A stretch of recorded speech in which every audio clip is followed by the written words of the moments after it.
Guys, तो आप सबका स्वागत है मेरे यूट्यूब चैनल में। तो हम एनालिसिस करेंगे निफ्टी और बैंक निफ्टी का, और स्टार्ट करेंगे बैंक निफ्टी के साथ।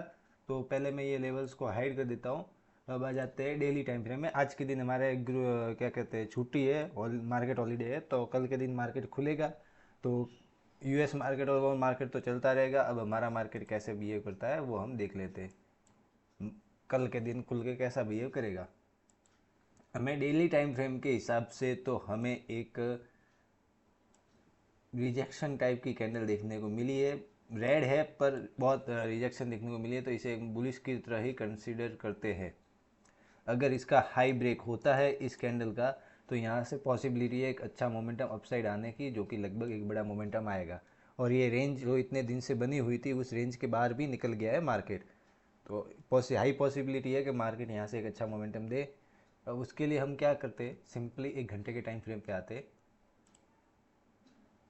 और देखते हैं मार्केट या आया था इसी रेंज के अंदर बना हुआ higher low higher high higher form करता हुआ चलता गया। अब इस एरिया के आसपास से वापस से सपोर्ट लेके अप साइड जा रहा है इस एरिया से। तो अब सिंपली क्या होगा, यहाँ से अगर ये फॉर्म करता है, ये इसके ऊपर चला गया, तो इस तरह से अप साइड जाएगा, फिर वापस से एक रिटेस्ट, फिर ऐसे अप साइड मोमेंटम देते चला जाएगा। ब्रेकआउट एंड रिटेस्ट हो चुका है मार्केट का कंप्लीट, ये बॉक्स, और ये इसका ब्रेकआउट एंड रीटेस्ट हो चुका है। यहाँ पे एक फेक ब्रेकआउट देने की डाउनसाइड कोशिश की थी, पर वापस एक घंटे के टाइम फ्रेम में हम देखते हैं तो हमें एक रिजेक्शन टाइप की कैंडल देखने मिलती है, और वापस से अपसाइड गया, और यहाँ से एक अच्छा खासा मोमेंटम डे हाई के आसपास क्लोज होके बंद हो गया मार्केट। तो हाई पॉसिबिलिटी है कि मार्केट या तो गैप अप खुलेगा, या फिर अगर साइडवेज खुलता है तो फिर यहाँ से एक अच्छा मोमेंटम आने की पॉसिबिलिटी है। अब देख लेते हैं किस तरह का मोमेंटम आएगा। तो अब आ जाते हैं 15 मिनट में, हम ट्रेड प्लान करते हैं। सिंपली हमने मार्केट का स्ट्रक्चर तो देखा हुआ है।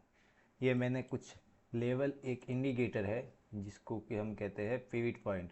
पिविट, ये आपको सिंपली इंडिकेटर में जाकर पिविट लिखना है, उसके बाद आ जाएगा। उसके बाद इसकी सेटिंग में आना है। आपके अंदर ये ट्रेडिशनल होगी, ट्रेडिशनल को आपको फिबोनाची करना है और ओके कर देना है। जैसे ही ओके करोगे ये आप इस तरह से दिखने लगेगा। डेली टाइम, डेली 15 मिनट या 5 मिनट में देखोगे तो आप इस तरह से दिखाई देगा। ये देखो, R3 इसका टॉप हायर लेवल है, इसके पास खुला मार्केट, यहाँ से R2 के पास सपोर्ट लिया, फिर उससे नीचे R1, उसके नीचे ये P के आसपास नहीं आ पाया, तो इस एरिया से वापस से सपोर्ट लेके अप साइड चला गया। और ये रिस्पेक्ट देता है जब भी मार्केट में कोई भी लेवल्स नहीं होते हैं। जब भी, अब जैसे यहाँ खुल के मार्केट अप साइड जा रहा है, तो ये इस इंडिकेटर लगाने के बाद आपको अप साइड के लिए टारगेट मिल जाएंगे, क्योंकि अप साइड अब कुछ टारगेट है ही नहीं इसके बाद। ये फाइनल टारगेट है ऑल टाइम है। इसके बाद अब 42,000 का साइकोलॉजिकल लेवल है, और ये लेवल मैंने पिविट से ही निकाला है। तो ये लेवल पिविट के हिसाब से बने हुए हैं, तो उस हिसाब से ये इस इंडिकेटर को यूज करेंगे तो आपको अप साइड के लिए लेवल मिल जाएंगे, और डाउन साइड के लिए आपके पास लेवल है। अब आ जाता है ट्रेड कैसे करना है। अगर सिंपली इसी रेंज के अंदर खुले, इस रेंज के अंदर खुलने के बाद अगर इस रेंज के अंदर खुल गया और ब्रेकआउट आया, तो हम डायरेक्ट एंट्री ले सकते हैं। इसके ऊपर क्लोजिंग मिलती है, अगर इसके ऊपर 15 मिनट की कैंडल क्लोज मिली, एंट्री ले लेना और टारगेट बनाना डायरेक्ट 42,000 से लेकर 42,100 तक का। ये दो लेवल है, क्योंकि मार्केट यहाँ से एक अच्छा खासा मोमेंटम देगा, एक वन साइड मूव दे सकता है। तो सिंपली यहाँ से 42,100 तक के आसपास मार्केट जा सकता है। फिर इसके बाद अगर थोड़ा वेट करे इस एरिया के आसपास, भैया या तो इस एरिया के आसपास वेट करे या इसके ऊपर वेट करे, मतलब ये एक जोन इस एरिया के आसपास थोड़ा सा रुके मार्केट, या तो यहाँ रुक के अगर ब्रेकआउट देगा तो एक पूरा स्ट्रेट मूव आएगा इस तरह से, और या फिर यहाँ रुक के फिर वापस से कंटिन्यूशन पैटर्न बनाए। तो सिंपली ब्रेकआउट आए, इसके ऊपर निकले 41,836 के ऊपर 15 मिनट की कैंडल क्लोज मिले, एंट्री ले लेना, और हमारा टारगेट बनेगा 42,000। सेकेंड टारगेट बनेगा 42,100 रुपये का, 111 रुपये मान लो। इस एरिया के आसपास एग्जिट कर देना। ये मैंने पिवट से बनाया, तो ये लेवल आपको परफेक्ट नहीं कहता कि इस लेवल के टच होते ही एग्जिट करना।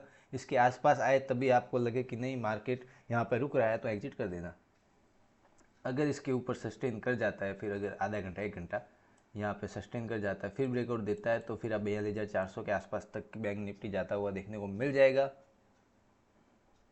और अगर इसी रेंज के अंदर खुलने के बाद डाउन साइड आ जाता है, तो 3 टारगेट मैंने अप साइड के लिए दिए, डाउन साइड आ जाता है सिंपली, तो हम शॉर्ट कब करेंगे, शॉर्ट करेंगे हम 41,500 के नीचे, उससे पहले हम शॉर्ट के बारे में नहीं सोचेंगे। क्यों, वहाँ पे हमें बाय ऑन डिप मिलेगा। अगर ये नीचे आके इस एरिया के आसपास अगर सपोर्ट ले लेता है, अगर बाई चांस इस रेंज के अंदर खुला अपसाइड ब्रेकआउट नहीं देंगे, मार्केट डाउन साइड आ गया और इस एरिया से अगर सपोर्ट लेता है, तो वापस से एक अपसाइड मोमेंटम देगा जो कि होगा 41,800 के आसपास के लेवल के आसपास। तो सिंपली अगर खुलने के बाद इस एरिया से सपोर्ट ले रहा है, तो यहाँ से एक अपसाइड मोमेंटम यहाँ आएगा, फिर यहाँ थोड़ी देर रुकने के बाद अगर इसको ब्रेकआउट दिया या एक पुल बैक के बाद थोड़ा ब्रेकआउट दिया, तो एक अच्छा यहाँ से मोमेंटम अपसाइड के लिए आ जाएगा। डाउन साइड के लिए क्या करेंगे, सिंपली 41,500 के नीचे कैंडल क्लोज मिले, इस एरिया के नीचे 15 मिनट की कैंडल क्लोज मिली, सिंपली शॉर्ट एंट्री देखना और पहला टारगेट लेना 41,367 के आसपास। ये टारगेट क्यों, क्योंकि यहाँ से सपोर्ट लेके प्रीवियसली इतना बड़ा रैली दिया है, तो मेन टारगेट ये है, बट इसको भी आपको कंसिडर करना होगा। अब इसके नीचे अगर 15 मिनट की कैंडल क्लोज इसके नीचे भी निकल रहा है, तो ये एक गैप फिल एरिया है जहाँ से एक वापिस से सपोर्ट देखने को मिल जाएगा। अगर यहाँ से निकलते इधर पूरा आ रहा है, तो यहाँ तक का टारगेट ले सकते हो, या फिर इस जगह पे एग्जिट कर देना। एग्जिट करने के बाद यहाँ पे वेट करना, अगर ये ब्रेकआउट दे रहा है, इस जगह पे आ जाता है, तो आपको एंट्री नहीं लेनी है। अगर यहाँ रुकने के बाद ब्रेकआउट देता है, मतलब आध 1 घंटा रुक गया, यहाँ पे साइडवेज रेंज बना दिया, फिर ब्रेकआउट दे रहा है, तब आप एंट्री ले सकते हो और एक डाउन साइड के लिए मोमेंटम देखने को मिल जाएगा आपको 41,100 के आसपास तक का। पॉसिबिलिटी कब होगी, जब यहाँ पे रुकने के बाद ब्रेकआउट दे। अगर डायरेक्ट यहाँ से लेके अगर इस तरह से ब्रेकआउट डायरेक्ट नीचे या जैसे ये मोमेंटम आया, इस तरह से डायरेक्ट आ रहा है, तो सिंपली क्या होगा, इस एरिया के आसपास आके ये सपोर्ट ले लेगा और यहाँ से वापस से एक वॉलेटिलिटी क्रिएट करेगा, जैसा कि यहाँ पे एक क्रिएट करने की कोशिश की थी।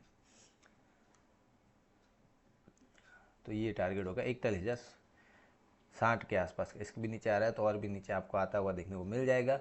अब बेटा गैप अप और गैप डाउन में क्या करें, सिंपली अब गैप अप खुल गया तो इसके ऊपर गैप अप खुले, 5 मिनट की ग्रीन कैंडल का वेट करना। अगर 5 मिनट की ग्रीन कैंडल इसके मतलब यहाँ कहीं खुलने पे 5 मिनट की ग्रीन कैंडल का वेट करना। अगर ग्रीन कैंडल 70 से 80 पॉइंट की है, उसके ब्रेक होती है एंट्री ले लेना, उसके लो का एसएल डाल के एक क्यूब मोमेंटम टारगेट बुक करना 42,000 और 42,111 के मोमेंटम ट्रेड करनी होगी, क्योंकि मार्केट बहुत ज़्यादा अभी यहाँ से लेके यहाँ तक आ तो चुका है। तो अब इसमें अगर बाय ऑन डिप मिल रहा है तब हम सोचेंगे, बाकी हमें ब्रेकआउट पे हम छोटे छोटे टारगेट लेते चलेंगे। और अगर बड़ा गैप खुल गया तो सिंपली अगर 42,000 या 42,111 इस एरिया के आसपास खुल गया, तो सिंपली हम वेट करेंगे एक बाय ऑन डिप का। अगर एक मार्केट में डिप मिलता है, फिर वापस से कोई पैटर्न बना के या कोई कैंडल एक स्टिक पैटर्न बना के अगर वापस से कोई हमें अपसाइड मोमेंटम देखने को मिलता है, तो वापस से हम एक अपसाइड मोमेंटम देखने को मिल जाएगा, जैसे कि इस दिन कल के दिन देखने को मिला। मार्केट यहाँ से एक इस एरिया के आसपास रुका था, नीचे फेक ब्रेकआउट दिया, फेक ब्रेकआउट देने के बाद वापस से इस एरिया के अंदर घुस के और 500 के ऊपर जैसे ही मैंने बोला था निकला, मार्केट यहाँ से एक डे हाई के आसपास आ गया, 200-250 पॉइंट का मोमेंटम मिल गया। इस तरह से होगा। अगर बहुत ज़्यादा बड़ा गैप अप खुल जाता है, मतलब 400-500 पॉइंट का, तो फिर हम एक रेड कैंडल 15 मिनट की देखने के बाद शॉर्ट भी कर सकते हैं। मार्केट यहाँ से एक थोड़ी सी शॉर्ट कवरिंग भी देखने को मिल जाएगी। गैप डाउन खुलने में क्या करें, अगर 41,500 के नीचे खुल गया बाई चांस किसी भी कारण से, तो यहाँ से मार्केट थोड़ा सा नेगेटिव देखना स्टार्ट हो जाएगा। और इसके नीचे अगर 15 मिनट की कैंडल क्लोज मिली इस एरिया के नीचे, तो अगर पहली बड़ी कैंडल मिल जाती है तो हम शॉर्ट नहीं करेंगे। अगर छोटी कैंडल मिली है, तो हम उसके हाई का स्टॉप लॉस रख के यहाँ पे एक शॉर्ट एंट्री भी देख सकते हैं, क्योंकि मार्केट फिर यहाँ से एक थोड़ा सा फ्लो में डाउन साइड आ सकता है, यहाँ पे एक नेगेटिव सीनरी हो जाएगा। तो इस तरह से ध्यान रखना मार्केट में किस तरह से कहाँ गैप अप और गैप डाउन देखने को मिल रहा है। मार्केट अभी तो साइडवेज ही है, तो यूएस मार्केट अब खुलेगा और उस हिसाब से पता चलेगा। अब आ जाता है निफ्टी की तरफ। निफ्टी में हमें क्या देखने को मिल रहा है, निफ्टी में एक स्ट्रेट फॉरवर्ड मूव आया। बैंक निफ्टी में तो भी थोड़ा बहुत साइडवेज था, निफ्टी में एक स्ट्रेट फॉरवर्ड मूव आया था, जो कि काफ़ी अच्छा मूव आया। निफ्टी में अब अगर इस रेंज के अंदर खुला, डेली टाइम फ्रेम ही देख लेते हैं एक बार क्या है इसका। डेली टाइम फ्रेम में निफ्टी थोड़ा वीक दिख रहा है, क्योंकि एक ऊपर रिजेक्शन बनी हुई है। तो मार्केट में ऊपर से भी रिजेक्शन है, डाउन से भी भी कंफर्म नहीं है कि मार्केट को किसी साइड में जाना है। बैंक निफ्टी में थोड़ा कंफर्म है कि मार्केट को अप साइड पुल होना है। तो निफ्टी में ये कुछ लेवल सही है जहाँ से रिजेक्शन लिया था, बाकी ये ऑल टाइम हाई अभी तो दूर है निफ्टी का। Bank Nifty all time high के आसपास है और वो कैंडल के हिसाब से स्ट्रांग भी दिख रहा है। 1 घंटे के टाइम फ्रेम में देखेंगे तो Nifty higher high higher low form में चल रहा है अभी। अभी इसके ऊपर निकला तो और भी एक अपसाइड मोमेंट देखने को मिल जाएगा। अब आ जाते 15 मिनट में। ज़्यादा कुछ ना देखने के लायक है नहीं निफ्टी में। सिंपली अगर निफ्टी में इस रेंज के अंदर खुला, ये जो रेंज है इस रेंज के अंदर खुला, अगर इस रेंज के अंदर खुलने के बाद अगर 18,218 के ऊपर कैंडल क्लोज मिली हमें 15 मिनट की, तब हम एंट्री ले सकते हैं और हमारा टारगेट बन जाएगा 18,316 का। अगर इसके भी ऊपर निकला 15 मिनट की कैंडल क्लोज मिली तो हमें 18,385 के आसपास एक फ्लूड में मार्केट एक अपसाइड मोमेंटम देखने को मिल जाएगा। और डाउन साइड के लिए अगर 18,175 के नीचे, इसके नीचे एक 15 मिनट की कैंडल क्लोज मिलनी चाहिए, 15 मिनट की, 5 मिनट की नहीं, 15 मिनट की कैंडल क्लोज मिले तब हम एंट्री ले सकते हैं और हमारा टारगेट बन जाएगा 18,080 रुपये के आसपास। ये जोन है, इस जोन के आसपास तक का टारगेट बनेगा। क्योंकि इस जोन से इतनी बड़ी बाइंग आई है तो मार्केट यहाँ पे पॉसिबिलिटी जो यहाँ पे बाय करके गए इसको इसके नीचे जाने नहीं देंगे, तो यहाँ पे एक सपोर्ट लेने का कोशिश कर सकता है, तो यहाँ पे एग्जिट कर देना। अगर इसके नीचे जाता है तो फिर हमारा टारगेट बनेगा 18,000 के आसपास का ये जोन। इसके भी नीचे जा रहा है तो ये दो टारगेट और भी डाउन साइड के लिए देखने को मिल जाएंगे। अब गैप अप और गैप डाउन में क्या करें, सिंपली अगर गैप अप खुल जाता है निफ्टी में इस एरिया के आसपास का और अप साइड जा रहा है तो हम ट्रेड नहीं लेंगे। अगर इस एरिया के आसपास खुलने के बाद एक डिप देखने को मिलता है, डिप देखने के बाद यहाँ से अगर सपोर्ट ले रहा है तो इस एरिया के आसपास हम वापस से एंट्री ले सकते हैं और हमारा टारगेट बनेगा 18,385 के आसपास का। और अगर बहुत बड़ा गैप अप खुल जाता है, इस एरिया के आसपास खुल जाता है, तब हम क्या करेंगे, अगर पहली 15 मिनट की रेड कैंडल बन गई तो उसके नीचे आते ही हम शॉर्ट कर सकते हैं इस तरह से, जो कि यहाँ देखने को मिली थी, और हमें एक अच्छा खासा मोमेंटम देखने को मिल जाएगा गैप फिल एरिया के आसपास तक का। और अगर साइडवेज हो रहा है तो यहाँ पे हम वेट करेंगे। अगर साइडवेज रेंज का किस साइड ब्रेकआउट आता है, अप साइड के लिए हम 100 आधी एंट्री में करेंगे और डाउन साइड के लिए फुल एंट्री में आ सकते हैं अगर गैप अप खुलने के बाद डाउन साइड आ रहा है तो।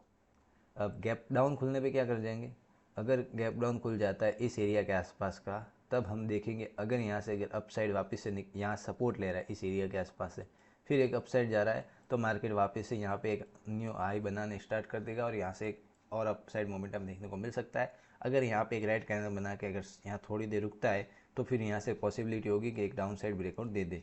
तो इस हिसाब से ट्रेड करना कि मार्केट में किस तरह का मोमेंटम है और किस जगह पे आप रुक रहा है, उस हिसाब से मोमेंटम होगा। तो ये था निफ्टी और बैंक निफ्टी का एनालिसिस। अगर वीडियो पसंद आए तो वीडियो को लाइक कर देना, चैनल को सब्सक्राइब कर देना और अपने फ्रेंड्स के साथ शेयर कर देना।